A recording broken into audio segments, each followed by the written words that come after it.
साल 1960 के दशक में मुंबई की चालों में एक अजीब सी खामोशी थी और उस खामोशी के पीछे ध्यान देने लायक शोर भी था जो पर्चियों के फटने का और मटकों के फूटने का था।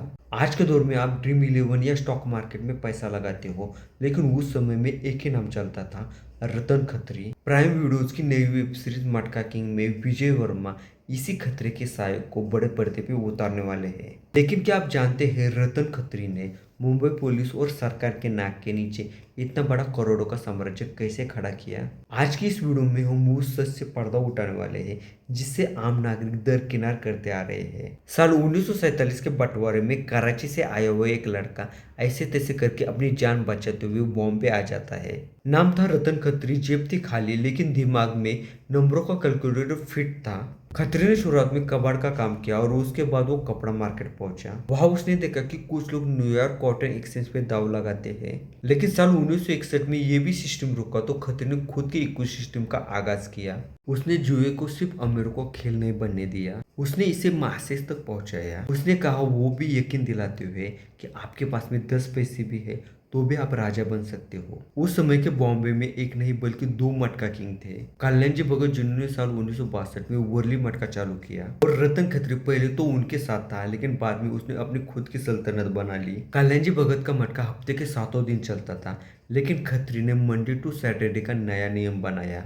खत्री ने सट्टे को बिल्कुल नया चकाचक कारपोरेट लुक दिया। उसकी टाइमिंग फिक्स थी, लेकिन उसकी जबान मानो पत्थर पे खिंची हुई लकीर थी। इन दोनों के बीच के कोल्ड वॉर ने बॉम्बे को 2 हिस्सों में बांट दिया था। किसके मटके में ज्यादा सच्चाई, ये बहस मिलों के कैंटीन से लेकर पुलिस थाने के गलियारों तक चलती रहती थी। मटका कोई जादू नहीं था, बल्कि एक प्रोबेबिलिटी का खेल था। 3 ताश के पत्ते निकाले जाते थे, मान लीजिए 5, 3 और 6। इसका जोड़ होता है 14, तो आखिरी अंक 4 विनर होता है। इसे मटका की दुनिया में ओपन और क्लोज भी कहते हैं। खत्री ने लोगों का भरोसा जीतने के लिए एक जबरदस्त मास्टर स्ट्रोक खेला। वो खुद सबके सामने पर्ची निकालता था। उसने मटका टाइम जैसे अखबारों को जन्म दिया, जिसमें अक्सर नंबर आते थे। सोचिए, सट्टे का अपना खुद का एक मीडिया हाउस था। खत्री सिर्फ सट्टेबाज नहीं बल्कि बॉलीवुड का सबसे बड़ा फाइनेंसर भी था। उसने रंगीला रतन जैसी बॉलीवुड की फिल्म भी बनाई थी। बड़े बड़े सुपरस्टार भी उससे फोटो खिंचवाने के लिए तरसते थे। जब इंदिरा गांधी ने इमरजेंसी लगाई तो पुलिस को ऊपर से ऑर्डर थे, मटका बंद कर दो। खत्री को 19 महीने जेल में रहना पड़ा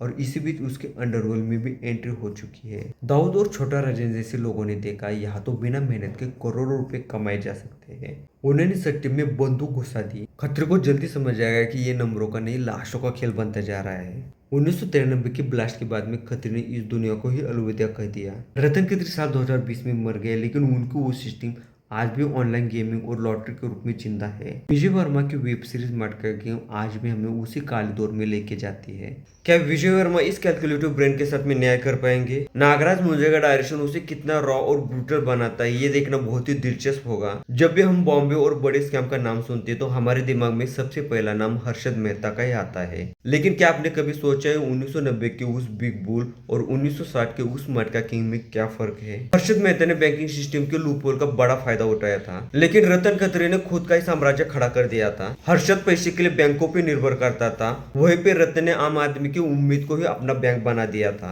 हर्षद कहता था रिस्क है तो इश्क है, उसका जो अरबों का था। जहाँ पे हारने का मतलब सीधा जेल था, वहीं पे खत्री ने रिस्क लाखों लोगों में बांट दिया था। हर्षद को महंगी गाड़ी और मीडिया का काफी बड़ा शौक था, वहीं पे खत्री का शक उसकी जुबान में ही था। हर्षद ने लोगों का बड़ा सारा पैसा शेयर बाजार में जरूर डुबाया, लेकिन खत्री ने लोगों को ये यकीन जरूर दिखाया कि खत्री का आंकड़ा कभी गलत नहीं होगा। एक फाइनेंशियल इंजीनियर था तो दूसरा मास साइकोलॉजिस्ट था।